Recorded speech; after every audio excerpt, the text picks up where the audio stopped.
हरि हरि हरि गोविंद श्री हरि हरि गोविंद हरि हरि हरि गोविंद श्री हरि हरि गोविंद अरविन्दवनं वन्दे तदहं यदहर्निशं प्रतिपूर्वकमध्यास्ते पीताम्बरकुटुम्बिनी अरविन्दवनं वन्दे तदहं यदहर्निशं प्रतिपूर्वकमध्यास्ते पीताम्बरकुटुम्बिनी सारसात्मनि तवाम्ब मन्दिरे द्वारपालकजनायिवेन्दिरे चारुकेसर सुवर्णयश्चिका धारिणः परिवसन्ति षट्पदाः तावकं पदमभिज्ञया रमे वारिजं प्रणिगदन्ति सूरयः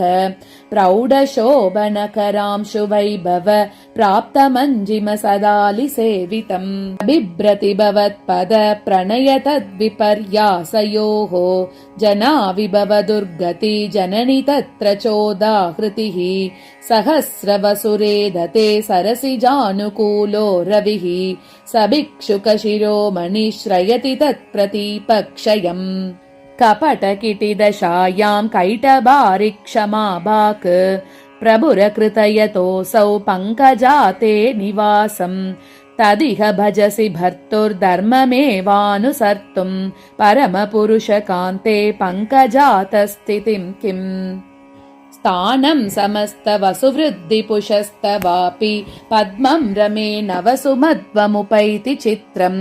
अप्यन्यतद्भुतममुष्यतु योऽनुकूलः शश्वद्बिभर्ति वसुमध्वमसौ पतङ्कः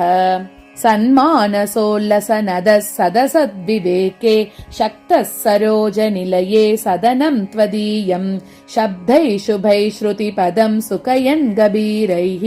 संसेवते जननि हंसगणो वदातः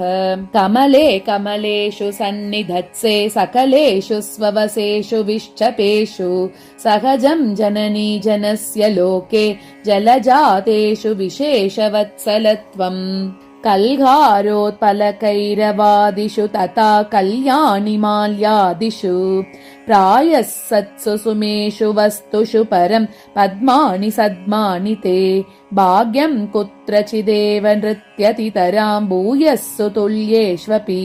त्वत्कान्ताय सुगन्धिवस्तुषु तुलस् एकैव सारोचते तद्गेहं कमलं यदस्त्वत विना भूतस्य विष्णोः पदम् सूर्यालोकविकासमञ्चति ततः पद्मे मधुस्वादु तत् अन्नादोगमितीव गीतिनिनदैश्रुत्यन्तसञ्चारिभिः कृष्णाकारजुषोऽत्र केचितनिशं नन्दन्ति लब्ध्वा रसम् सूर्यालोकदशासु हर्षमयते दोषाकरालोकने सङ्कोचं भजति श्रितालिषु रमे दत्ते परं जीवनम्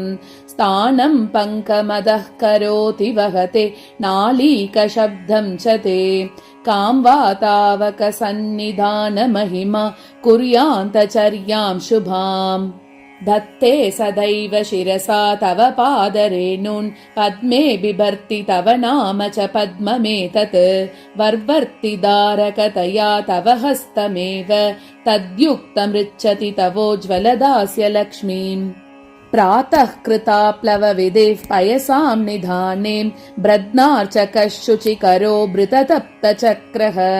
उद्घाटयत्युदितविष्णुपदैकशक्तिः विश्वाम्ब पद्ममय सद्मदलान्तरं ते ब्रह्मा यस्मादजनिवहते चारुपीतांशुकं यत् सान्द्रामोदं सततममृतस्थानमेवाश्रितं च अर्हत्यब्जं तव पदमिदं श्रीनिवासाभिधानम् मातर्दोषो न भवति मधुस्निग्धता धर्मभूम्नि अहो मुकुन्द सुन्दरी त्वदीयमन्दिराहितः स्वयं क्षयं व्रजन्नयं स्वरक्षिणं क्षिणोत्यपि सरोरुहद्रुह शिव शिरोदिरोह दुष्कृतात् विदिक्षु दिक्षु भिक्षुकस्फुटं नटन्नटाट्यते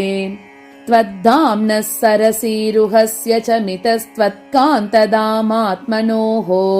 मार्ताण्डस्य च पुण्डरीकनिलये मैत्री निसर्गोदिता कल्याणीं युवयोरियं विवृणुते कैमुत्यनीत्यामितः प्रीतिं कामपि भूयसीम विदिता क्षेपामनौपादिकीम् कतिनकुसुमं मन्यान्यन्यानि देवि वने वने न हि समुदितेष्वप्येतेषु क्षमा कमलोपमा भगवति भवत्सान्निध्येन प्रभोः कमलानि यत् करचरणदृक्कल्पानीति स्थिरं ददते यशः हरेः करस्पर्शनतः प्रहृश्च पयस्युदिता रुचिरालिकान्ता वाराशिकन्ये वसति स्त्वदीया बिभर्ति युक्तं कमलाभिधानम् भृङ्गी सङ्गीत्युदय सुबकं मञ्जुकिञ्जल्कपुञ्ज स्पारस्तम्भं किमपि विकसत् पत्रसच्चित्रबिद्धि पर्याश्लिष्टं विमलसरसा कर्णिका स्वर्णपीठम् पद्मं विद्मः परमनुगुणं सद्मपद्मे भवत्याः दुक्ताम्बुराशि दुहितुस्तव सन्निधानात् स्वर्णस्थितिर्भवति हन्तकुशेषयस्य तत्सम्भवोऽप्यभवदम्ब हिरण्यगर्भः धन्या खलु त्वदनुबन्ध्यनुबन्धिनोऽपि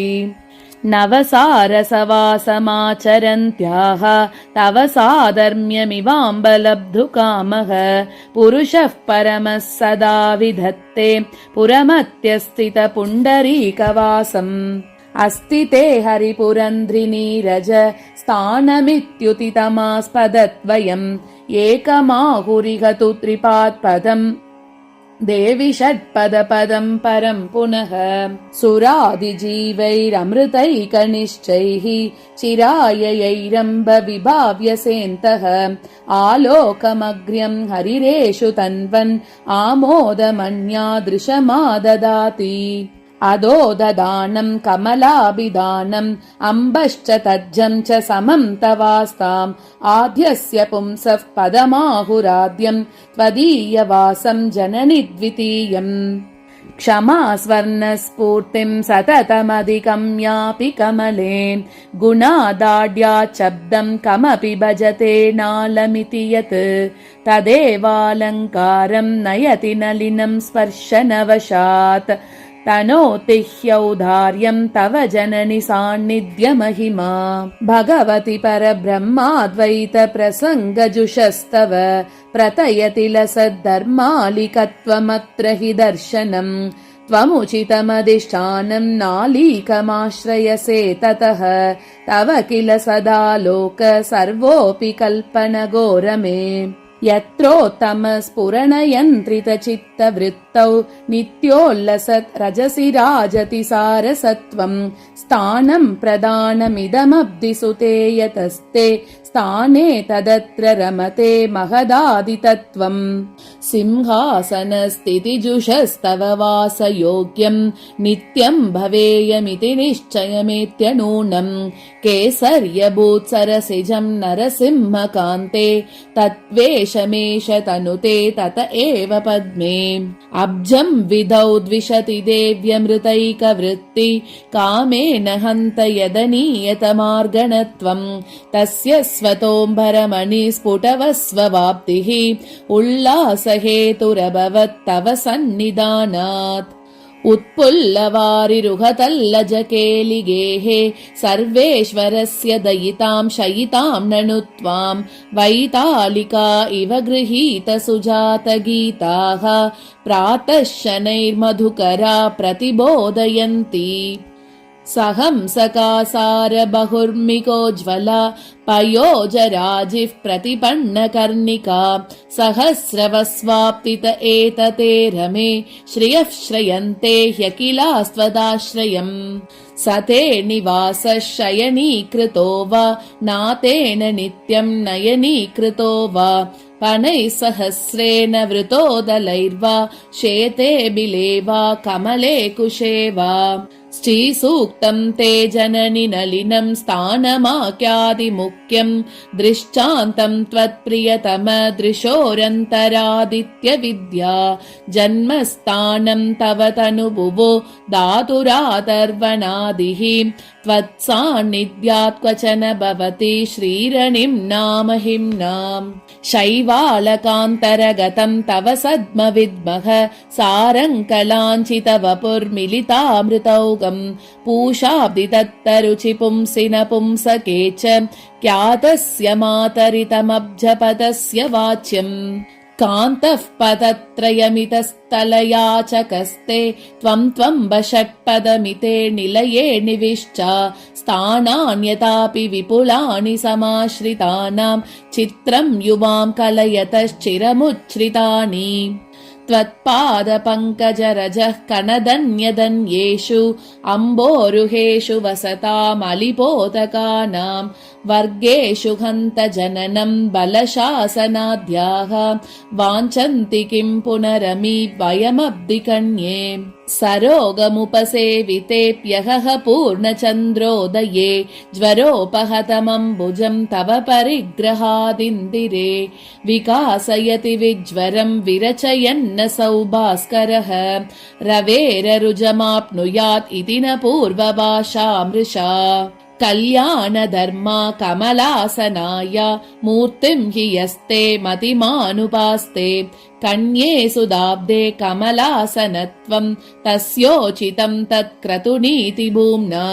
विच्छिन्नमब्दशतकव्यवधानतो यत् सन्दर्शनं सह भुवः शशिनः कदाचित्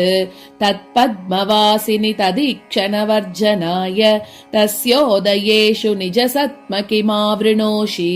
वारिजवनस्य भाग्यं वर्णयितुं नैव वयममी शक्ताः कमले तव स्थितौ यत् विकल्पितं वक्षसा समं विष्णोः वारिजवनस्य भाग्यं वर्णयितुं नैव वयममी शक्ताः कमले तव स्थितौ यत्